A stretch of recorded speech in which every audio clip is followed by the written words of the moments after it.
무책임한 폭로와 막말하는 책임지지 않는 국회를 바꾸겠습니다.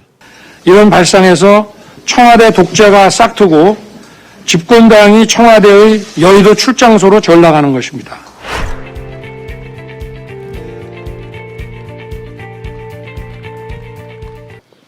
후보가 대통령이 된 다음에 뭘 하겠다라고 말하는 것을 넘어서서 지금 현재 집권 여당의 대선 후보로서 할 수 있는 일을 해 나갈 겁니다. 정치개혁, 정당개혁을 완수하겠습니다.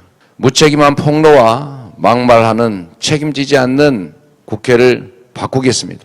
물론 협상하고 타협해야 됩니다. 그러긴 하지만 신속하게 책임감 있게 할 수 있는 일을 해내야 합니다.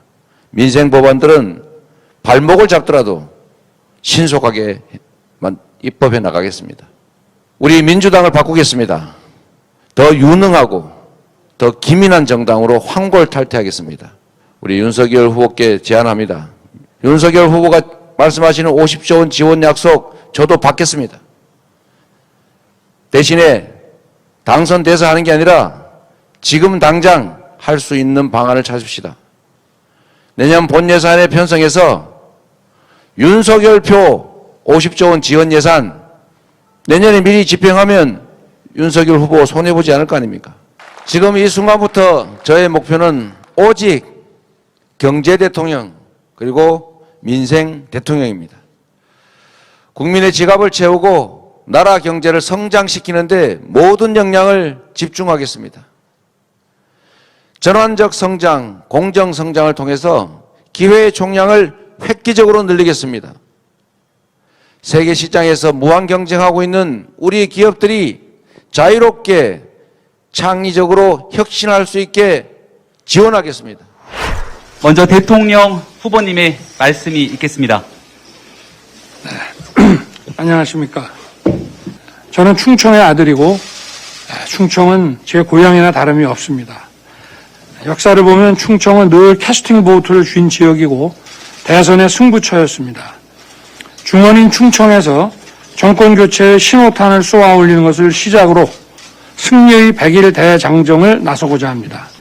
윤석열 정부는 청년 프렌들리 정부가 될 것입니다. 청년은 선거 때 쓰고 버리는 정치적 액세서리가 아닙니다. 어제 제가 청년들과 만나 정부 모든 부처에 청년 보좌역을 두겠다고 약속을 했는데 윤석열 정부에서 청년은 정책의 시혜 대상이 아니라 국정 운영의 파트너가 될 것입니다. 이준석 대표는 우리나라 정치사상 최초의 30대 당 대표입니다.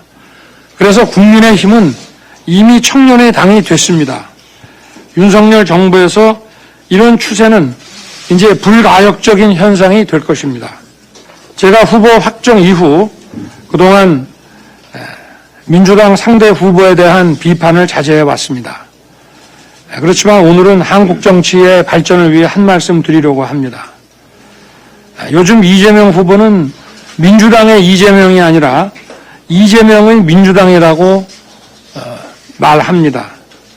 이런 발상에서 청와대 독재가 싹트고 집권당이 청와대의 여의도 출장소로 전락하는 것입니다. 그야말로 독재적 발상의 다름 아닙니다.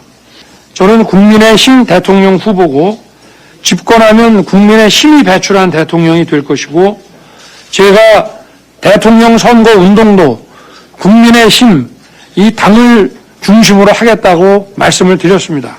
당을 존중하고 입법부를 존중할 것입니다. 네, 우리 대표님 말씀 주시죠. 다음으로 김병준 상임선거대책위원장님의 말씀이 있겠습니다. 네, 상임선대위원장 김병준입니다.